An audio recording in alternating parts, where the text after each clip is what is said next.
Welcome to part 2 of Automotive Hotspots. This is a place I've been wanting to visit for a while now, located in Dural, New South Wales, Australia. Benzin Cafe, Benzin meaning fuel in German, is an automotive-themed cafe serving breakfast, lunch, and of course coffee.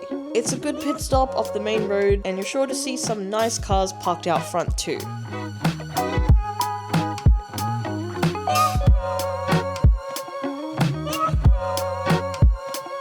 I visited Benzin Cafe with my family for lunch. We all got something a bit different, but it all looked and tasted great.